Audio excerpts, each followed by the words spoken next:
Today I'm recommending 3 books in 3 minutes. Piranesi by Susanna Clarke is a captivating and atmospheric novel that takes readers on a journey to a vast labyrinth-like world of corridors filled with statues, cryptic rooms, and an ever-changing tide. And the house itself becomes kind of a character. It's mysterious and alive. It evokes a sense of both beauty and foreboding. Now, Clarke's attention to detail and her ability to create a rich and immersive environment truly sets Piranesi apart. And at the heart of the story is the protagonist, the man who calls himself the beloved child of the house. And he's also called Piranesi. As Piranesi explores the house and uncovers its mysteries, we're taken on this philosophical journey of self-discovery, with a narrative that starts off slow but then gradually feeds us these big reveals. Now, Clarke's writing style is very poetic and elegant, and it immerses you in this richly descriptive and atmospheric world. I would say this book is a literary masterpiece that showcases Susanna Clarke's extraordinary talent for storytelling, mystery, and building an atmospheric setting. It's one of my favorite books I read this year. Gormangast by Mervyn Peake. This is such a strange book. This is another one where the setting is basically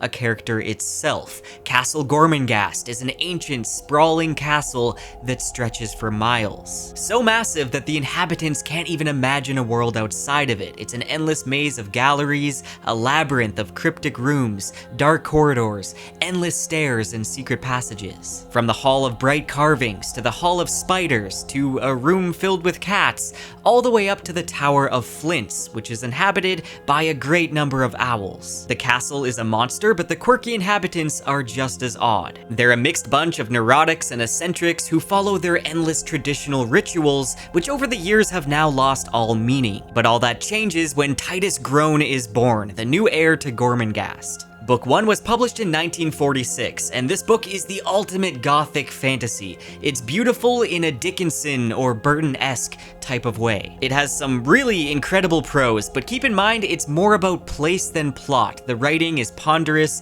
and dense, but it's a book like no other. Perdido Street Station by China Miéville is probably the strangest book I've read. It's set in the fictional world of Baslag. This book is a doorstopper steampunk fantasy that takes place in the stinking junkyard rotting city of New Crobuzon, where magic, science, and alchemy all coexist. Now, it's often described as weird fiction, which is very accurate. The plot is definitely a slow burn, but it's very compelling, and it immediately hooks you in right from chapter 1.